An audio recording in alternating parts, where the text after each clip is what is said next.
Next topic देखिएगा हमारा है article 2.13 linear sum of two sub space.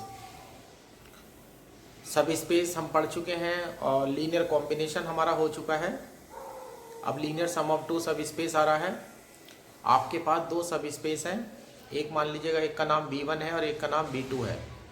तो अगर आप V1 और V2 के एलिमेंट लेकर एक एलिमेंट V1 से लेकर के आइएगा और एक एलिमेंट V2 से लेकर के आए और दोनों एलिमेंट को प्लस करके सेट में डालना शुरू करें, यानी कि V1 और V2 सब स्पेस हैं दो, उनके एलिमेंट्स को ला करके प्लस करके एक सेट में डालना शुरू करें, तो वो जो सेट तैयार होगा उस सेट का नाम होगा लीनियर सम। ये है इसकी definition. If V1, V2 are two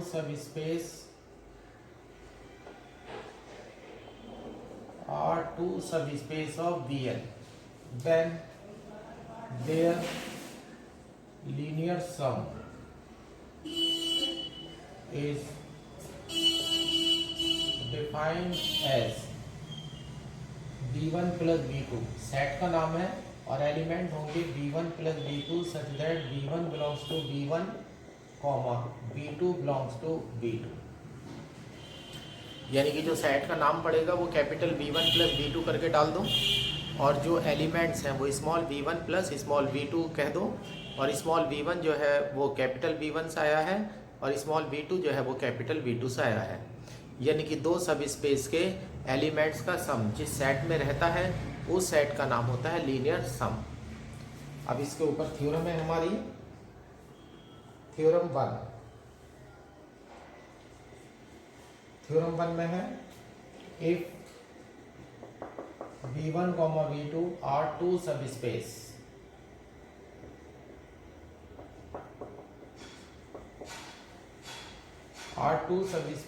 of Vf, then their linear sum V1 plus V2 is also subspace of Vf। Proof. Theorem number 1 आपसे ये कहती है कि अगर आपके पास दो सब स्पेस V1 और V2 हैं तो उनका लीनियर सम जो होगा वो भी एक सब स्पेस होगा।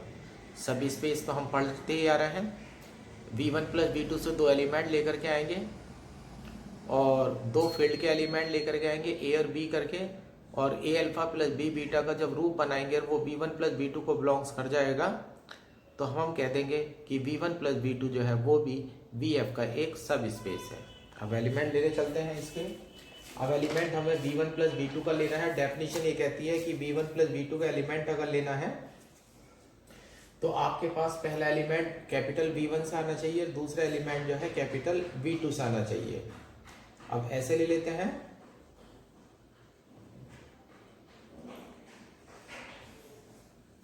Late U1, V1 belongs to capital V1 and U2, V2 belongs to capital V2। जो V1 के एलिमेंट है उन पर सफिक्स में 1 डाल दिया गया है और जो V2 के एलिमेंट है उनमें सफिक्स में 2 डाल दिया गया है। इस to implies U1 plus V1 belongs to V1 and U2 plus V2 belongs to V2। अब ये एलिमेंट V1 का तैयार हो गया है और वो एलिमेंट जो है V2 का तैयार हो गया है। ये इन दोनों को ऐड करेंगे, बल्कि इन दोनों की कोई ज़रूरत ही नहीं है। अब हमें V1 प्लस V2 चाहिए तो हमें V1 और V2 के एलिमेंट को जोड़ना पड़ेगा। तो बल्कि आप इस लाइन को ऐसे कहिएगा, V1 प्लस V2 का एलिमेंट हमें चाहिए तो U1 प्लस U2, V1 का एलिमेंट इधर से आ गया, इधर से आ गया V2 का एलिमेंट, तो हमारा एलिमेंट तैयार हो गया U1 प्लस U2। एंड अब दूसरा वाला एलिमेंट उठाइएगा, V1 plus V2 are elements of V1 plus V2। ये जो एलिमेंट आ गया है, ये एलिमेंट दोनों एलिमेंट आ गए हैं V1 प्लस V2 के। लेट मान लीजिएगा alpha is equal to U1 plus U2 beta is equal to V1 plus V2। Alpha और बीटा हमने एलिमेंट को मान लिया गया है। अब दो फील्ड के एलिमेंट लाइएगा। For A, B belongs to F। Field के दो एलिमेंट आ चुके हैं। अब तैयार करिएगा, चूंकि A alpha plus B beta, A alpha की वैल्यू डाल दीजिएगा U1 plus U2, B beta की value V1 plus V2।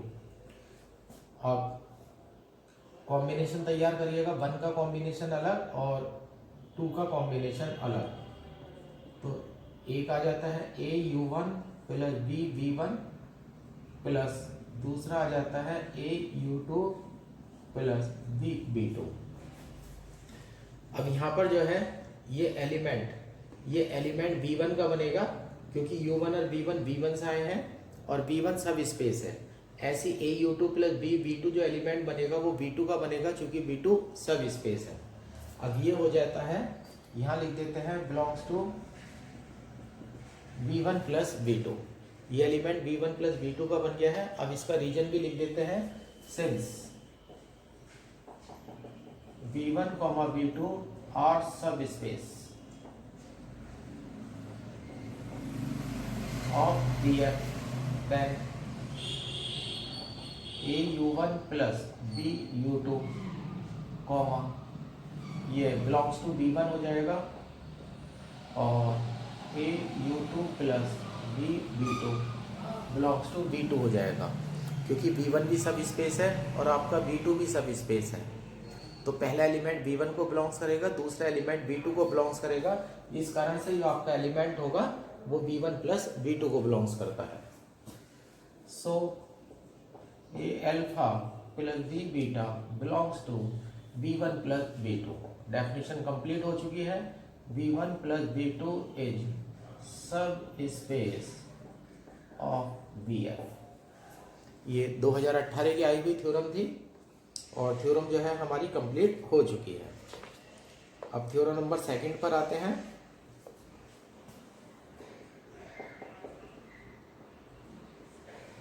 Theorem 2 में है, एक V1, V2 are two sub space of BF। V1, V2 are two sub space of BF, then linear sum of V1 union V2 is equal to V1 plus V2। ये theorem थोड़ी सी बड़ी है, इसे हम 2 part में prove करेंगे। हमारी theorem ये कहती है कि V1 और V2 अगर 2 सब स्पेस लिए जाए तो अगर V1 यूनियन V2 का लीनियर कॉम्बिनेशन तैयार करेंगे, लीनियर सम, आप लीनियर सम पहले ही पिछली वाली एक्सरसाइज में पढ़ चुके हैं। तो यानी कि V1 यूनियन V2 के एलिमेंट लेकर के अगर आप लीनियर सम तैयार करते हैं तो उसका जो आंसर आएगा वो V1 प्लस V2 आएगा। अब हमें ये थ्योरम हमें 2 पार्ट में करनी पड़ेगी, क्योंकि थ्योरम में इक्वल लग रहा है। अगर हमें 2 सेट A और B को इक्वल करना होता है तो पहले हमें एक बार प्रूव करना होता है A सबसेट ऑफ B, अगली बार में हमें प्रूव करना होता है B सबसेट ऑफ A। जब A B का सबसेट हो जाता है और अगली बार में B A का सबसेट हो जाता है तो इसका मतलब है कि दोनों सेट एक दूसरे के इक्वल हैं, तो प्रूव हो जाता है A इक्वल टू B। अब यहाँ पर लेफ्ट हैंड साइड में और राइट हैंड साइड में पहले लेफ्ट हैंड साइड का एलिमेंट लेकर के चलेंगे, फिर आपको राइट हैंड साइड में जाना होगा। तो left hand side right hand side का सबसेट हो जाएगी। फिर नेक्स्ट टाइम में आपको राइट हैंड साइड का एलिमेंट लेना पड़ेगा और लेफ्ट हैंड साइड में वापस आना पड़ेगा, तो right hand side left hand side का सबसेट हो जाएगी। जब ये दोनों लेफ्ट LHS RHS की सबसेट हो जाएगी और RHS LHS की सबसेट हो जाएगी, तो प्रूव हो जाएगा कि दोनों सेट जो है आपस में इक्वल है। अब इस थ्योरम को हम करने जा रहे हैं। थ्योरम थोड़ी सी बड़ी है। सबसे पहले आप इसे हम 2 प्रूफ करने, अब हम इसमें प्रूफ डालते हैं। इसका प्रूफ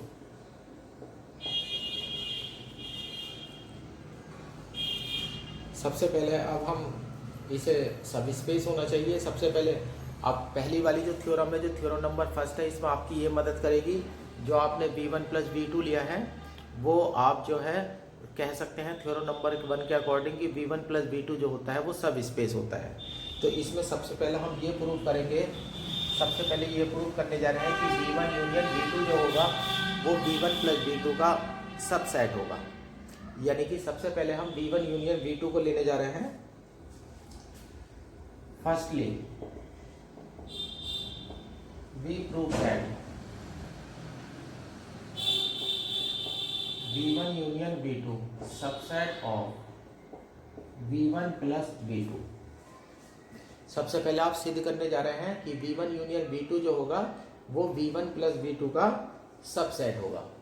अब V1 union V2 V1 plus V2 का सबसेट होगा तो इसका मतलब है कि V1 यूनियन V2 का अगर आप कोई एलिमेंट लेते हैं तो वो एलिमेंट्स बिलोंग्स करना चाहिए V1 प्लस V2 को। तो लेफ्ट हैंड का एलिमेंट लेकर के चलते हैं और राइट हैंड साइड में पहुंच जाते हैं।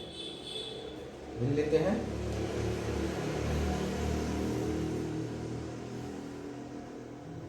चूंकि 0 belongs to V1 V2 both. V1 और V2 हमारे दोनों वेक्टर स्पेस है और 0 वेक्टर की एडिटिव आइडेंटिटी है। एडिटिव आइडेंटिटी के बिना तो जो है ग्रुप हो ही नहीं सकता, और हमारा जो वेक्टर स्पेस होता है वो एबिलियन ग्रुप होता है। तो इस कारण से जो 0 है एडिटिव आइडेंटिटी होने के कारण वो V1 में भी होगा और V2 में भी होगा। अब मैं एलिमेंट तैयार करने जा रहा हूँ V1 यूनियन V2 का। अब ऐसे ले लेते हैं फॉर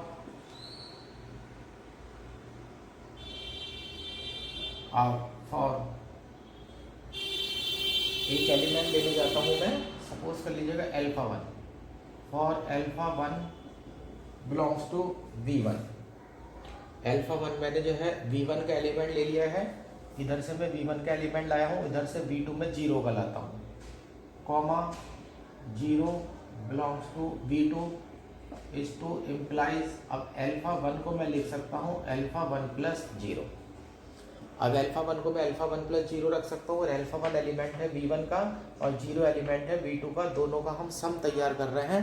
तो ये एलिमेंट हो गया V1 प्लस V2 का, belongs to V1 plus V2। पहला एलिमेंट V1 से आया है, दूसरा एलिमेंट V2 से आया है, तो ये एलिमेंट तैयार हो गया V1 प्लस V2 का।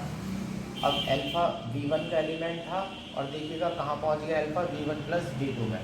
इस to implies V1 subset of V1 plus V2। अब V1 सबसेट हो चुका है V1 प्लस V2 का। अब दूसरी तरफ से आ जाइएगा, या तो दूसरी तरफ से ले लीजिएगा या फिर सिमिलरली डाल दीजिएगा, दोनों बात एक ही है। अब ऐसे लेते हैं फॉर, इसे इक्वेशन नंबर 1 डाल देते हैं। अब लेते हैं for alpha 2 belongs to V2 comma 0 belongs to V1। अब फिर देखिएगा क्योंकि या इसको इम्प्लाइज अल्फा 2 को मैं लिख सकता हूँ 0 प्लस अल्फा 2। 0 प्लस अल्फा 2 करेंगे तो वापस अल्फा 2 ही आएगा, और पहला एलिमेंट V1 से आया है, दूसरा एलिमेंट V2 से आया है। इस belongs to V1 plus V2। अभी V1 प्लस V2 का एलिमेंट हो चुका है। अब जो एलिमेंट आपने लिया था वो एलिमेंट लेफ्ट हैंड साइड में V2 है और राइट हैंड साइड में बिलोंग्स कर रहा है वो V1 प्लस V2 को। तो यानी कि जो भी V2 का एलिमेंट होगा वो V1 प्लस V2 को बिलोंग्स करेगा ही करेगा। इस प्रकार से हम कह सकते हैं कि V2 जो है वो सबसेट है V1 प्लस V2 का। इस to implies V2 subset of V1 plus V2। Equation number 2। Equation number 1 में आप कह रहे हैं कि V1 प्लस V2 का सबसेट है, और इक्वेशन नंबर 2 में कह रहे हैं कि V2 भी V1 प्लस V2 का सबसेट है। अब यहाँ से आप यूनियन बना लीजिएगा। By equation 1 V1 union V2 subset of V1 plus V2। इस प्रकार से हमारा सिद्ध हो जाता है कि जो V1 यूनियन V2 है वो V1 प्लस V2 का सबसेट है। अब ले लेते हैं, अब पीछे वाली थ्योरम पर जाते हैं। अब ये तो पीछे वाली थ्योरम हमें पता चल चुकी है। पीछे वाली थ्योरम जो है वो उसने हमसे ये बताया था कि V1 प्लस V2 जो है वो सब स्पेस होता है, और ये प्रूफ हो रहा है कि V1 यूनियन V2 जो है वो उसका V1 यूनियन V2 इसका सबसेट है। अब हम पीछे वाली थ्योरम के बारे में बात करने जा रहे हैं कि लीनियर सम जब ले रहे थे तो उसका सबसे छोटा सब स्पेस जो है वो खुद आ रहा था। अब हम पीछे वाली थ्योरम की क्वालिटी का यूज़ करने वाले हैं। अब हम ऐसे लिख देते हैं, क्योंकि V1 plus V2 is sub space containing V1 union V2, then we have linear sum of V1 union V2 is subset of V1 plus V2, equation number 1। जब अब हमने यहाँ पर ऊपर लिखा हुआ है V1 union V2 subset of V1 plus V2 का है, तो यानी कि V1 यूनियन V2 का अगर कोई एलिमेंट लेकर के आएंगे तो वो V1 प्लस V2 को बिलोंग्स करेगा, है ना। तो यानी कि V1 यूनियन V2 का एलिमेंट जो है वो V1 प्लस V2 के अंदर स्थित होगा, और V1 यूनियन V2 के एलिमेंट लेकर के जब हम लीनियर कॉम्बिनेशन तैयार करेंगे तो वो 101% V1 प्लस V2 को बिलोंग्स करेगा, क्योंकि हमें पता है कि V1 यूनियन V2 से एलिमेंट V1 यूनियन V2 के जो एलिमेंट है वो V1 प्लस V2 में पढ़ते हैं, तो और जो V1 और V2 है वो जो है सब स्पेस है। तो लीनियर सम जब हम करते हैं तो वो सब स्पेस की प्रॉपर्टी को फॉलो करता है, क्योंकि उसमें दो चीज़ें यूज़ होती हैं, एक तो वेक्टर एडिशन और एक स्केलर मल्टीप्लिकेशन, दोनों को फॉलो करेंगे। तो जब हम V1 यूनियन V2 का सब स्पेस तैयार करें, लीनियर कॉम्बिनेशन तैयार करेंगे, तो वो बिलोंग्स करेगा हमारा V1 प्लस V2 को। तो थ्योरम का पहला पार्ट ये हमारा हो चुका है, ये इक्वेशन नंबर 3 डाल दी जाएगी। अब हम राइट हैंड साइड का एलिमेंट लेकर के जाएंगे और ये प्रूव करके दिखाएंगे कि वो इस एलिमेंट V1 यूनियन V2 को बिलोंग्स करेगा। अब राइट से लेफ्ट चलते हैं, अब इधर से एलिमेंट लेकर के आते हैं। अब हम ये लिख लेते हैं V1 यूनियन V2, सॉरी यहाँ पर पहली लाइन में थोड़ा सा मैं करेक्शन कर देता हूँ। हाँ, ये तो प्रूफ, चलो ये करेक्शन नहीं है, ये तो पहली वाली लाइन हमारी यहाँ पर प्रूफ हो गई थी, इससे ये हो गया है। अब सेकेंडली अब हम ये प्रूव करने जा रहे हैं कि इसका जो एलिमेंट होगा वो इसको बिलोंग्स करेगा ही करेगा। अब मैं V1 प्लस V2 का एलिमेंट्स लेने जा रहा हूँ। Now we take α1, α2 belongs to V1 plus V2। अब राइट हैंड साइड से लेफ्ट हैंड साइड में जा रहे हैं। अब V1 प्लस V2 का एलिमेंट ले चुके हैं अब हम। अब यहाँ से चलिएगा, इज टू इम्प्लाई डेफिनेशन में α1, α2 सॉरी α1 प्लस α2 कर देते हैं। α1 प्लस α2 V1 प्लस V2 का एलिमेंट है, तो पहला एलिमेंट α1 V1 से आया है और दूसरा एलिमेंट α2 जो है वो V2 से आया है। तो ये हो जाता है α1 belongs to V1 and α2 belongs to V2, is to implies. अब यूनियन तैयार करने जा रहे हैं। अब α1 V1 का एलिमेंट है और α2 जो है वो V2 का एलिमेंट है। तो जब यूनियन तैयार करते हैं तो दोनों के एलिमेंट लिए जाते हैं, जो पहले में भी हों या दूसरे में भी हों। तो is to implies α1, α2 belongs to V1 union V2।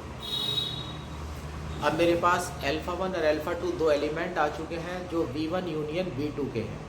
V1 union V2 के मैं दो एलिमेंट तैयार कर चुका हूँ। अब मुझे L यानी कि लीनियर सम की डेफिनेशन लगानी है, तो मुझे इसमें स्केलर क्वांटिटी से मल्टीप्लाई करनी पड़ेगी, और मुझे ये भी ध्यान रखना पड़ेगा कि जो आंसर आना चाहिए वो V1 प्लस V2 का आना चाहिए।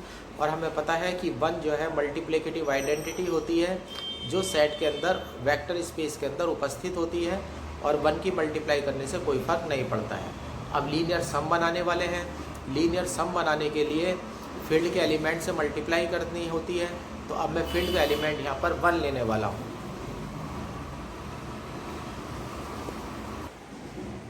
अब ये लीजिएगा, क्योंकि α1 प्लस α2, अगर आप α1 प्लस α2 लिख रहे हैं तो α1 प्लस α2 एलिमेंट हो चुका है V1 प्लस V2 का। अब आप इसे ऐसे तोड़िएगा, 1 इंटू α1 प्लस 1 इंटू α2 ब्रैकेट में डाल दीजिएगा, क्योंकि 1 बिलोंग्स टू F। ये फील्ड के एलिमेंट है, फील्ड के एलिमेंट से मल्टीप्लाई करके आप ऐड कर रहे हैं, तो फील्ड के एलिमेंट से मल्टीप्लाई करके जब आप ऐड करते हैं तो वो आपका लीनियर सम तैयार हो जाता है। और जो लीनियर सम होता है उसके सेट को आप L लगा करके रिप्रेजेंट करते हैं।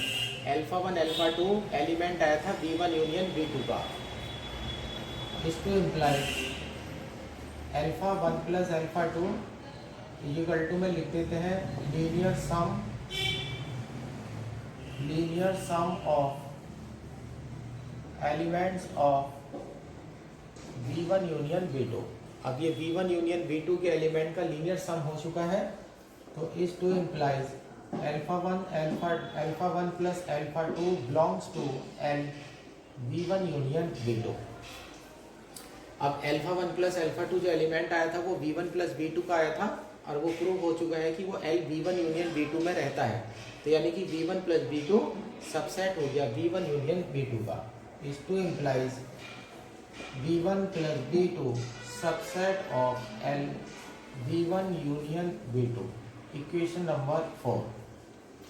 अब इक्वेशन नंबर 3 देखिएगा और इक्वेशन नंबर 4 देखिएगा। अब दोनों एक दूसरे की उल्टी हैं, तो अब दोनों के बीच में आप इक्वल लगा सकते हैं। By equation 3 and 4 V1 union V2 is equal to V1 plus V2 prove. और इस तरह से जो है आपकी थ्योरम जो है प्रूव हो जाती है। अब नेक्स्ट टॉपिक पर चलते हैं। अब आर्टिकल 2.4 है direct sum of two sub space. दो सब स्पेस V1 और V2 का तो आपने लीनियर सम तो पढ़ चुके हैं। सम आपने ले लिया है, V1 प्लस V2 आया था। तो जब आप V1 प्लस V2 तैयार करते हैं तो उसमें पहला एलिमेंट V1 का होता है और दूसरा एलिमेंट V2 का होता है। तो अगर उसका आप कोई V1 प्लस V2 का एलिमेंट अगर लेते हैं और उस सम को रिप्रेजेंट करने का सिर्फ यूनिक वे होता है, ध्यान रखिएगा यूनिक वे होता है, तो इस केस में लीनियर सम का नाम बदल करके डायरेक्ट सम हो जाता है। लीनियर सम जो है वो बदल करके डायरेक्ट सम हो जाता है। जिस प्रकार से हमने मैट्रिक्स के चैप्टर नंबर 2 में प्रूव करा था कि a square matrix can be uniquely expressed as the sum of symmetric and skew symmetric matrices. यानी कि कोई भी स्क्वायर मैट्रिक्स अगर है तो उसे हम दो मैट्रिक्स के सम में रिप्रेजेंट कर सकते हैं, और उसे रिप्रेजेंट करने का तरीका यूनिक एक्सप्रेशन होगा, जिसमें से एक मैट्रिक्स सिमेट्रिक होगी और दूसरी मैट्रिक जो है वो स्क्यू सिमेट्रिक होगी। तो जब सम यूनिक हो जाता है तो जो लीनियर सम होता है उस लीनियर सम का नाम बदल करके डायरेक्ट सम हो जाता है। अब ये इसकी डेफिनेशन है। If V1, V2 are two subspace of VF. If V1, V2 are two subspace of VF, then their direct sum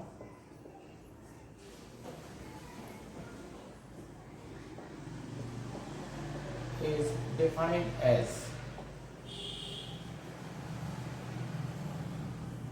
then direct sum is defined by कर देते हैं आप, और यहाँ अभी तक लीनियर सम में आप V1 प्लस V2 रख रहे थे, प्लस को सर्किल में बदल रख दीजिएगा। जब लीनियर सम का रिप्रेजेंटेशन करते हैं तो V1 प्लस V2 कहते हो, तो प्लस को अगर आप सर्किल में बंद कर देंगे तो ये नोटेशन हो जाएगी वो डायरेक्ट सम की। अब ऐसे लिख लेते हैं, is defined by V1 direct sum V2.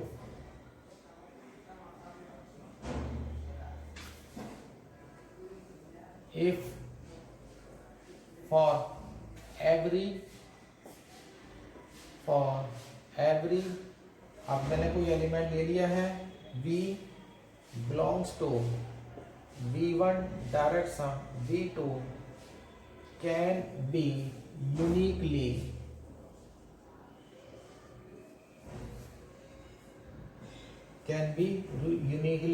written as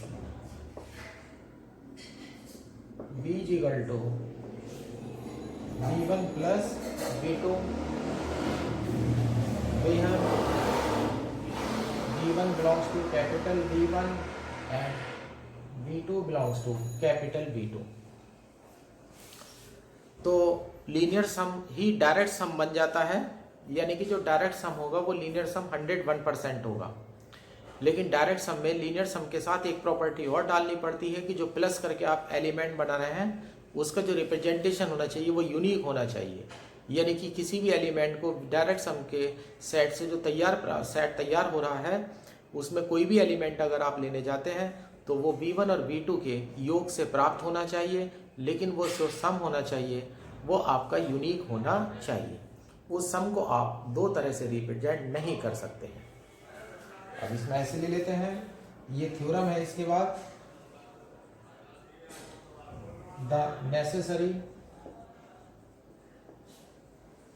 necessary and sufficient condition,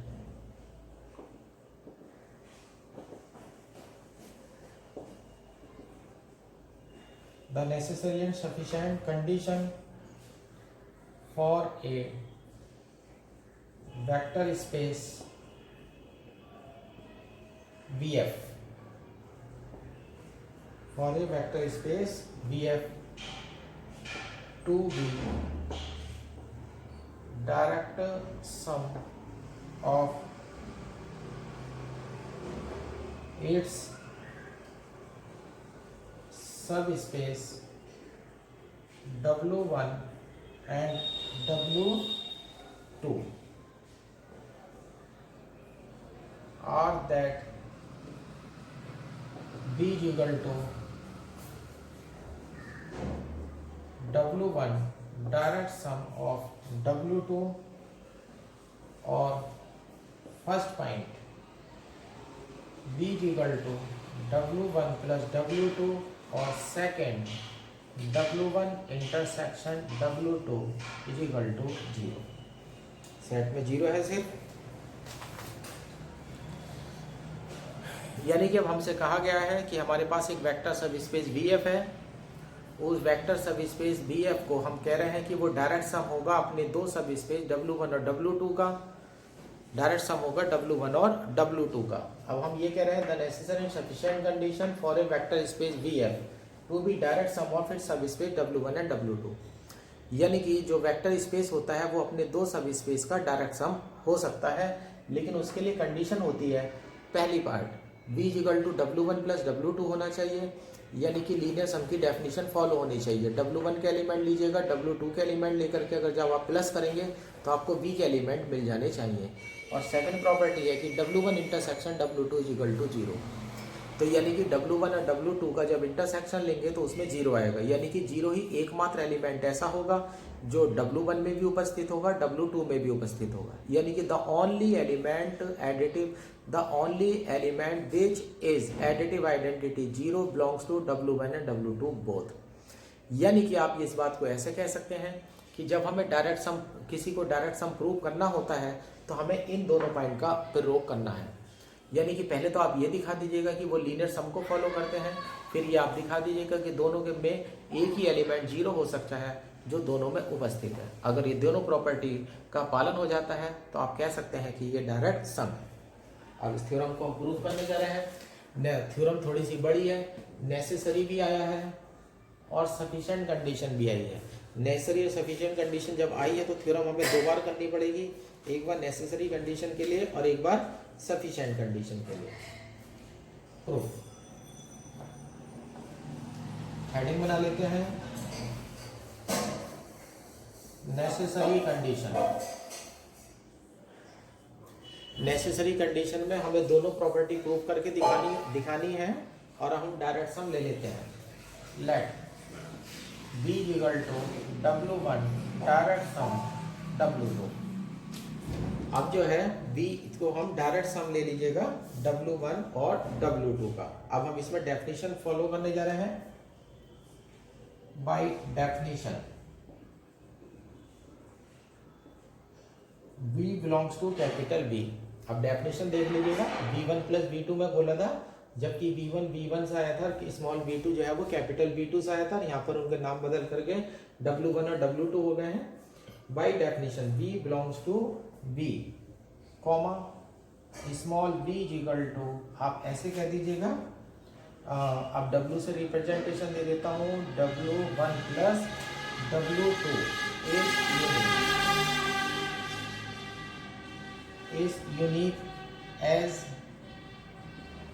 W1 belongs to capital W1, comma W2 small w2 belongs to capital W2। ये डेफिनेशन जो है प्रूव हो चुकी है। अब यहाँ से देख लीजिएगा, W1 प्लस W2 के एलिमेंट को अगर हम जोड़ रहे हैं तो ये कैपिटल W1 प्लस W2 का एलिमेंट होगा और एलिमेंट तैयार हो रहा है V का। तो पहली वाली प्रॉपर्टी तो प्रूव हो चुकी है। तो इसे इक्वेशन नंबर 1 डाल देते हैं। By equation 1 capital V equal to W1 plus W2, ये पहली कंडीशन जो है हमारी प्रूव हो चुकी है। दोनों सेट अलग अलग नहीं है, दोनों सेट एक ही है, क्योंकि आप स्मॉल कैपिटल W1 के एलिमेंट और कैपिटल W2 के एलिमेंट को जब आप ऐड करते हैं तो उससे स्मॉल v प्राप्त हो रहा है और स्मॉल v बिलोंग्स करता है कैपिटल V को। तो यानी कि कैपिटल V के हर एलिमेंट को आप W1 और W2 के सम से रिप्रेजेंट कर सकते हैं। तो इसी कारण से v इक्वल टू हो गया W1 प्लस W2 के। अब ये दिखाने वाले हैं, अब ये दिखाएंगे कि W1 इंटरसेक्शन W2, यानी कि दोनों में जो कॉमन एलिमेंट होगा वो सिर्फ एडिटिव आइडेंटिटी 0 होगी और इसमें हमारी हेल्प करेगा यूनिक। जो यूनिक वर्ड है, इस यूनिक वर्ड जो है इसमें हेल्प करेगा। अब ऐसे लेते हैं, अब इंटरसेक्शन में चलते हैं। Now we take V belongs to W1 intersection W2। आपने कोई एलिमेंट लिया है स्मॉल v जो W1 इंटरसेक्शन W2 को बिलोंग्स करता है, इंटरसेक्शन को तोड़ दीजिएगा। इसको implies V belongs to W1 and V belongs to W2। अब इंटरसेक्शन की डेफिनेशन के अकॉर्डिंग जो स्मॉल v होगा वो W1 को भी बिलोंग्स करेगा और W2 को भी बिलोंग्स करेगा। अब मैं प्लस करने जा रहा हूँ, चूंकि स्मॉल v को आप लिख सकते हैं v प्लस 0 बेहद v belongs to W1 and 0 belongs to W2। अब v को मैंने v प्लस 0 लिख दिया है, पहला एलिमेंट मैं W1 से लाया हूं और दूसरा एलिमेंट W2 से लाया हूं। यहाँ ध्यान रखिएगा जो स्मॉल v है वो W1 को भी संबंध रखता है और वो W2 का भी एलिमेंट है। अब इसे v प्लस 0 करा हुआ है, अब इसे 0 प्लस v में बदल देता हूं मैं एंड v इक्वल टू लिखा जा सकता है 0 प्लस v। अब 0 बिलोंग्स टू W1 कर दीजिएगा and v belongs to W2 कर दीजिएगा। अब v को आप कैसे लिख रहे हैं, v प्लस 0 लिख रहे हैं एक बार, और एक बार v को आप कैसे लिख रहे हैं, 0 प्लस v लिख रहे हैं। अब यहाँ W1 का एलिमेंट है, यहाँ W2 का एलिमेंट है, यहाँ पर ये W1 का है, यहाँ W2 का है, लेकिन यहाँ पर देखिएगा वर्ड क्या लिखा हुआ है, यूनिक। अब जो सम है वो यूनिक होना चाहिए और सम यूनिक होना चाहिए, तो उसे रिप्रेजेंटेशन करने के कोई से भी दो अलग तरीके नहीं हो सकते। अब ये लिख देते हैं, बट V इज यूनिक। जो V है वो यूनिक होना चाहिए, यानी कि ये वाली लाइन और ये वाली लाइन एक ही तरह से रिप्रेजेंट होनी चाहिए, उन्हें दूसरी तरह से रिप्रेजेंट करने का कोई तरीका आपके पास नहीं होना चाहिए। तो इस कारण से V बिलोंग्स टू, तो V तो दोनों में बिलोंग्स कर रहा है और ये यूनिक तभी बन सकता है जब ये दो अलग अलग तरीके ना हो, यानी कि पहला एलिमेंट W1 को बिलोंग्स करे और दूसरा एलिमेंट W2 को बिलोंग्स करे। और ऐसा तभी हो सकता है जब 0 W1 और W2 दोनों का common element. But B is unique, तब आप ये लिख सकते हैं then B equal to 0। Unique sum होने की वजह से कि B की जो वैल्यू है वो 0 हो जाएगी। 0 इसलिए हो जाएगी क्योंकि 0 + 0 अगर आप करेंगे तो 0 आ जाएगा, और 0 + 0 को, अब 0 + 0 को आप किसी भी तरीके से लिख लीजिएगा। अब 0 W1 को बिलोंग कर रहा है, 0 W2 को बिलोंग कर रहा है, तो W1 + W2 और W2 + W1 दो बात ना होकर के एक ही बात हो जाएंगी। तो अगर B = V + 0 लिख रहे हैं और दूसरी बार में लिख रहे हैं 0 + B, लेकिन ये तरीका यूनिक है, तो इसका सिर्फ एक ही कारण हो सकता है कि जो B है वो खुद 0 होना चाहिए। तो B = 0 हो जाता है, और B की जो वैल्यू आई थी देखिएगा इंटरसेक्शन से आई थी, और अब आप लिख सकते हैं सो W1 इंटरसेक्शन W2 = 0, यानी कि W1 इंटरसेक्शन W2 का अगर मैं कोई भी एलिमेंट लेकर के आऊँगा तो उसका जो आंसर बनेगा मेरा हमेशा 0 ही बनेगा। अब चलते हैं सफिशिएंट कंडीशन पर।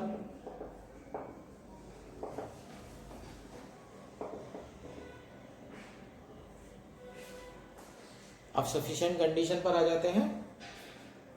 सफिशिएंट कंडीशन में हम दोनों कंडीशन को ट्रू लेकर के चलेंगे। वी कंसीडर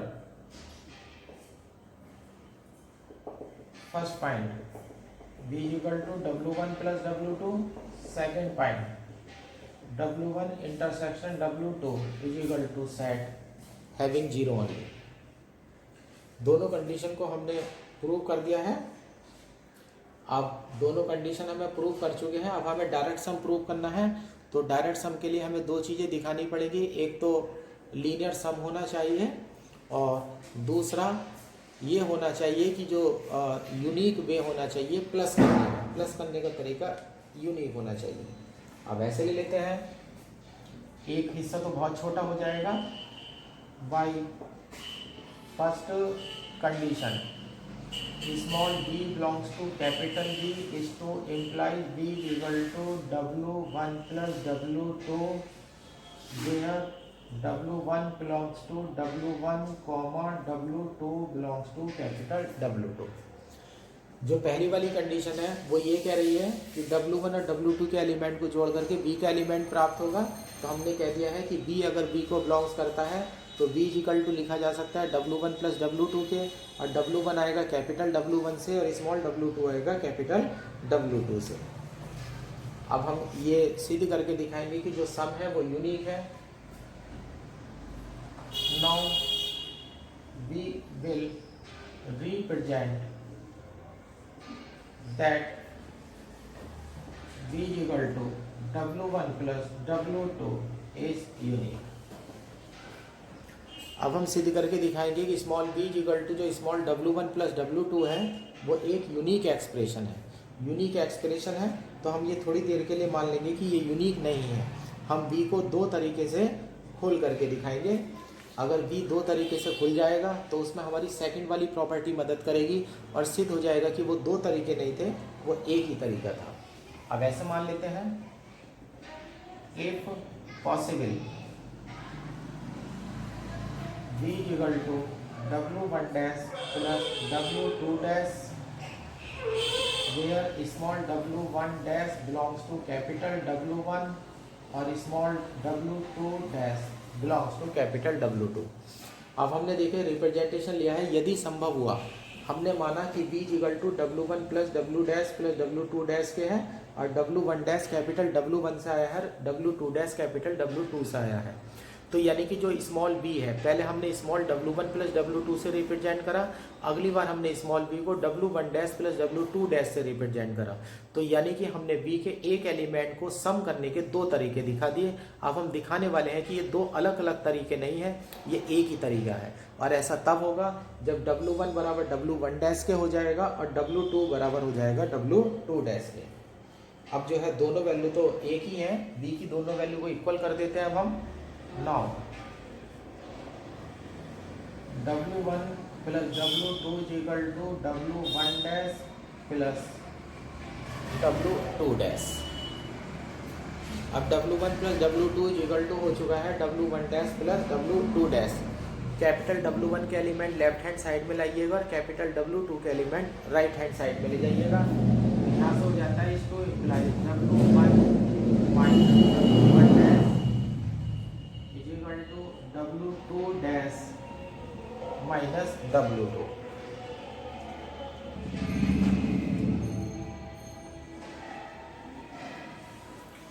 अब यहाँ पर हम प्रॉपर्टी लगाने वाले हैं।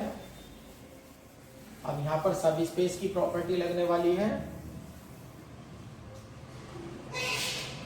इसे इक्वेशन नंबर 1 कह देते हैं। आप देखिएगा स्मॉल w1 कैपिटल W1 से आया था, W1 डैश जो है वो कैपिटल W1 से आया था। ये दोनों एलिमेंट कैपिटल W1 के हैं और W1 जो है वो सब स्पेस है। अब ऐसे लिख लेते हैं, चूंकि W1, W1 dash belongs to W1 is to implies W1 minus W1 dash belongs to W1 as W1 is सब स्पेस। यहाँ पर हमने सब स्पेस की थ्योरम यूज कर दी है। ऐसी राइट हैंड साइड के लिए आइएगा, चूंकि W2 dash W2 belongs to capital W2 is to implies W2 dash minus small w2 belongs to W2 as W1 is subspace। ये सब स्पेस हो चुका है, लेकिन देखिएगा दोनों के बीच में ये एलिमेंट W1 का है और ये एलिमेंट W2 का है, लेकिन दोनों के बीच में क्या लगा हुआ है, इक्वल।